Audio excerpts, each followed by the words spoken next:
अस्सलाम वालेकुम नाज़रीन, आज एक ऐसे मुद्दे को, ऐसे मसले को लेके आया हूँ।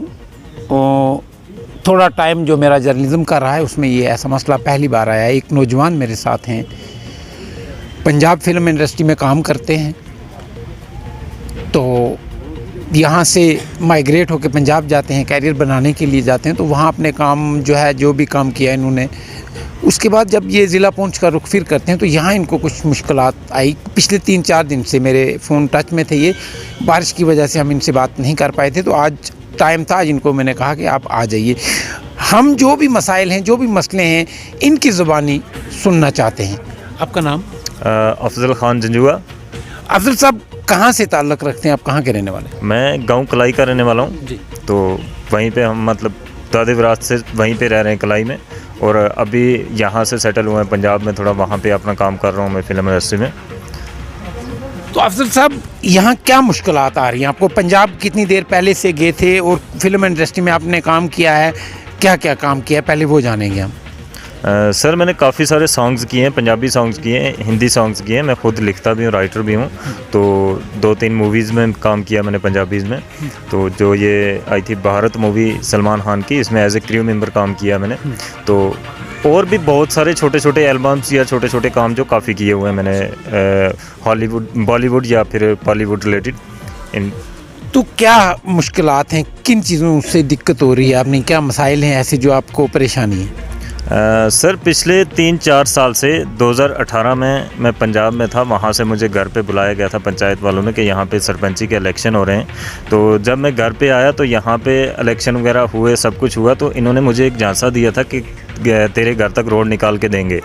तो सर 2018 में जब इलेक्शन हो गए तब मैं वापस फिर पंजाब चला गया। तो इनकी वेट करता रहा, इंतज़ार करता रहा कि मेरे घर तक रोड निकाल के दो। जो हमारे सरपंच बने थे तब चौधरी ज़फ़र साहब, उनको बार बार मैं कॉल करता रहा कि सर JCB लगाएं, मेरी रोड का काम करें। तो काफ़ी टाइम इंतज़ार करने के बाद ना ही रोड का काम हुआ, ना ही कुछ और काम हुआ। तो 2019 मई 3 मई 2019 को अचानक मैं अपने घर में कनक काट रहा था अपने खेतों में। तो मेरे सौतीले भाइयों ने और साथ में कुछ और लोगों ने आकर अचानक मुझ पे अटैक किया, मुझे काफ़ी मारने की कोशिश की, मतलब काफ़ी ज़दोकोप किया मुझे।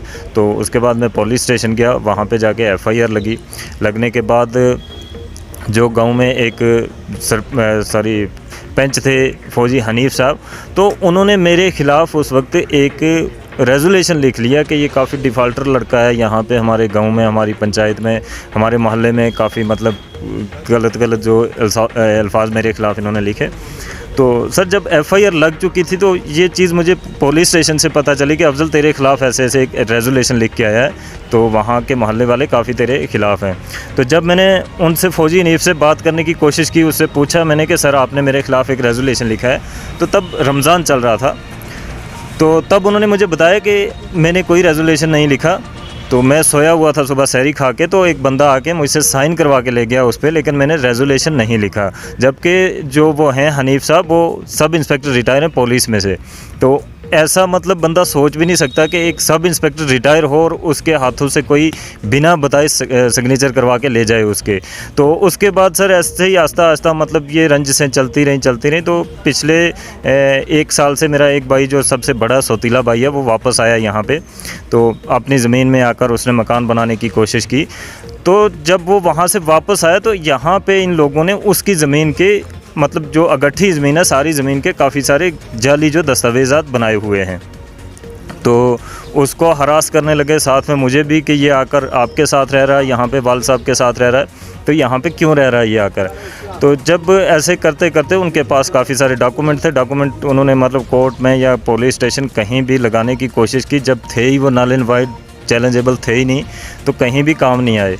तो उसके बाद जब मैंने अपने घर का काम लगाया नवंबर में, तो सरिया, बजरी और रेत जो मतलब अगट्ठी की थी रोड पे, वहाँ पे मतलब घर तक लेके गए।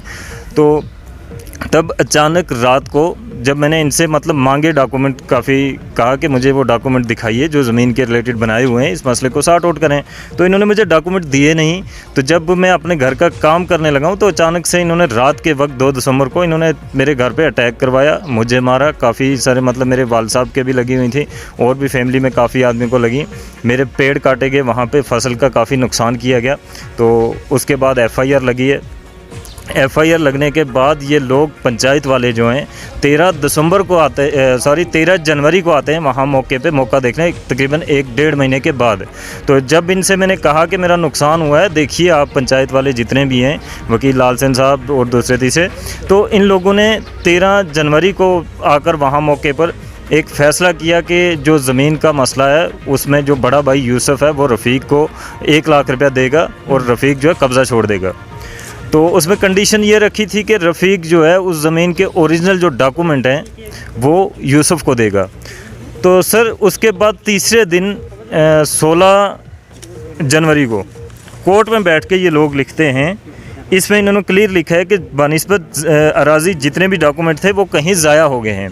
तो 3 दिन में ऐसा क्या हो गया कि वो डॉक्यूमेंट ज़ाया हो गए। बट उसमें ये था कि एक डॉक्यूमेंट जो उन्होंने बनाया हुआ है कि 1044 नंबर में से 14 कनाल ज़मीन में से 4 कनाल जो वालिद साहब लिखकर भाई को दे रहे हैं।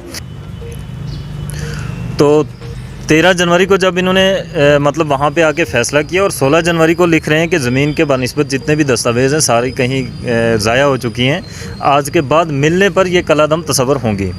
तो सर ऐसा क्या हुआ कि 3 दिन के बीच में ही इन लोगों ने जो दस्तावेज़ हैं वो ख़त्म हो गई? कहीं नहीं, आपको ये किसने कहा कि दस्तावेज़ात जो हैं वो लापता हुए हैं? कहाँ से लापता हुए हैं? किसने किए हैं? क्यों किए हैं? सर इसमें जब इन्होंने फ़ैसला लिखा था, फ़ैसले में ये लिख रहे हैं यहाँ पे कि जो मोहम्मद रफ़ीक है वो ज़मीन राज़ी के बानिस्बत जितने भी दस्तावेज़ हैं वो जमा करवाएगा। लेकिन 13 तारीख को अगर ये फ़ैसला लिखते हैं और 16 तारीख को ये एक एफिडेविट बयान अल्फी लिखते हैं, उसमें ये चीज़ लिख रहे हैं कि ज़मीन के बानिस्बत जितने भी दस्तावेज़ थे वो कहीं ज़ाया हो चुकी हैं, आज के बाद मिलने पर वो कलादम तस्वर होंगी। तो ऐसा क्या था कि इनकी जो दस्तावेज़ हैं वो 3 दिन में गायब हो गई? क्योंकि वो दस्तावेज़ जो हैं वो सबसे पहली दस्तावेज़ इन्होंने बनाई हुई है एक जो 14 कनाल की 1044 नंबर में से 14 कनाल में से 4 कनाल जगह जो वालिद साहब लिख के दे रहे हैं एक भाई को, लेकिन उस पर अटेस्टेशन वकील लाल सेन साहब की है, तो उस पर गवाह जो हैं वो भी कलाई के हैं। तो लेकिन जब रेवेन्यू महकमे में ये चीज़ देखी है हमने, जब अप्रोच की वहाँ से इसका नकल निकाल के इसको देखा, तो उसमें सिर्फ 11 कनाल 5 बार ले जगह है। ये 14 कनाल का डॉक्यूमेंट कैसे बना रहे हैं उसमें? ठीक है, ऐसे इन्होंने जाली और फर्जी डॉक्यूमेंट बहुत सारे बनाए हुए हैं। तो जब लड़ाई हुई थी 2 दिसंबर की रात को, तो उसके बाद 5 दिसंबर को जब मैं हॉस्पिटल में एडमिट था तो इन लोगों ने एक और मेरे ख़िलाफ़ रेजोल्यूशन लिखा, जिसमें मतलब इन्होंने बहुत सारे इल्ज़ामात लगाए मुझ पर। तो लगाने के बाद जब वो रेजोल्यूशन की कॉपी मेरे पास आई, मैंने पढ़ा, उसको देखा, देखकर उसमें लास्ट में जाके सिग्नेचर किए हुए हैं जो हमारे बीडीसी चेयरमैन हैं चौधरी ज़फ़र साहब। उनको जब मैंने पूछा कि सर आपने मेरे ख़िलाफ़ ऐसे ऐसे एक रेजोल्यूशन लिखा है, तो इतना ऐसा मुझ में क्या था जो ऐसे आपने इल्ज़ाम लगाए हैं इतने सारे? तो उन्होंने मुझे बताया कि अफजल देख, ये अंधेरे में रखकर इन लोगों ने हमसे साइन करवाए हैं, ये जो लिखा है ये ऐसा नहीं है, आज से पहले कलाई में किसी के ख़िलाफ़ रेजोल्यूशन नहीं लिखे गए, तेरे ख़िलाफ़ क्यों लिखा गया? तो ऐसे और भी बहुत सारे जो इल्ज़ामात लगाए जा रहे हैं। और उस दिन से लेकर आज तक तकरीबन 6 महीने हो गए हैं, तो मेरी बजरी वहीं रोड पे तबाह हो गई। मेरे जो ब्लॉक्स हैं, सरिया है, वहाँ से ऊपर से हमने टीन बांधे हुए थे नीचे बजरी डालने के लिए, वो भी वहीं तबाह हो रहे हैं। और पंचायत में कोई भी आदमी है जो कोई भी बात नहीं कर रहा है। अब एसएसपी इरशाद साहब हैं, वो मेरे सौतीले भाइयों को यहाँ से जम्मू बुलाकर वहाँ पे कुछ ना कुछ उनके साथ सलाह कर रहे हैं। इतना नहीं बोल रहे कि आप वालिद साहब के पास बैठो, उनके पास बैठ के कोई कंप्रोमाइज़ करो या कोई बात करो।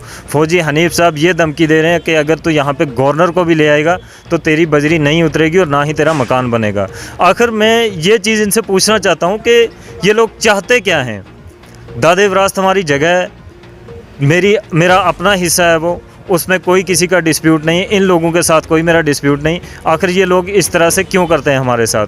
ऐसे ही इन्होंने 2012 में मेरे भाई की शादी थी, तो रात को मेहंदी वाली रात को ये लोग बैठकर खाते रहे, आराम से बेफिक्र रहे।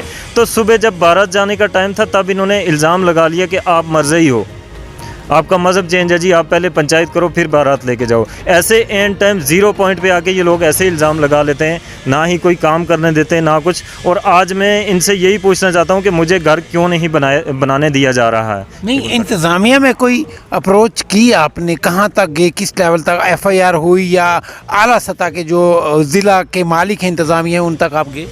जो मुझे ये लगी थी काफ़ी, मतलब उस वक्त ज़ख्मी था मैं, हॉस्पिटल में था, एफआईआर लगी है उसकी, तो उन लोगों को ना ही ये लोग अरेस्ट होने दे रहे हैं, ठीक है। जैसे एसएसपी इरशाद हैं, वो ना ही पुलिस को कार्रवाई होने दे रहे हैं। तो मेरे जो सौतीले भाई हैं वो चौधरी तालब साहब रिटायर्ड डीएसपी जो उनके हाली हैं, तो उसकी वजह से ना ही वो लोग उन पे कार्रवाई होने दे रहे हैं, ना ही कोई फ़ैसला होने दे रहे हैं, ना पुलिस को कार्रवाई करने दे रहे हैं। तो बार बार मतलब उनको उकसाया जा रहा है। जैसे रातों को मेरे घर पे पत्थर मारते हैं, जब भी मतलब कहीं भी गालियाँ देते हैं, माँ को गालियाँ देते हैं, बाप को गालियाँ देते हैं, बहन भाई, मतलब किसी का रिश्ता तो उनको पता ही नहीं पहली बात तो इस तरह से बहुत ज़्यादा इन्होंने परेशान करके रखा हुआ है। देखा जाए, एक नौजवान को दबा के रखना अच्छी बात नहीं है। कहाँ तक सच्चाई है इनकी बातों में मुझे इसका इल्म नहीं है, लेकिन मेरा ये मानना है कि ज़िला इंतज़ामिया को चाहिए, पुलिस डिपार्टमेंट को चाहिए, डिप्टी कमिश्नर पुंछ को चाहिए कि इस मामले में इंटरवेन करें, और ताकि एक नौजवान जो है वो इतना हरास हो चुका है कि मुश्किल में है, मुसीबत में है, उनका हल निकाला जाए। इसी के साथ अपने मेज़बान महमूद ख्वाजा और मेरे वीडियो जर्नलिस्ट नवीद काज़मी को दीजिए इजाज़त। खुदा हाफिज़।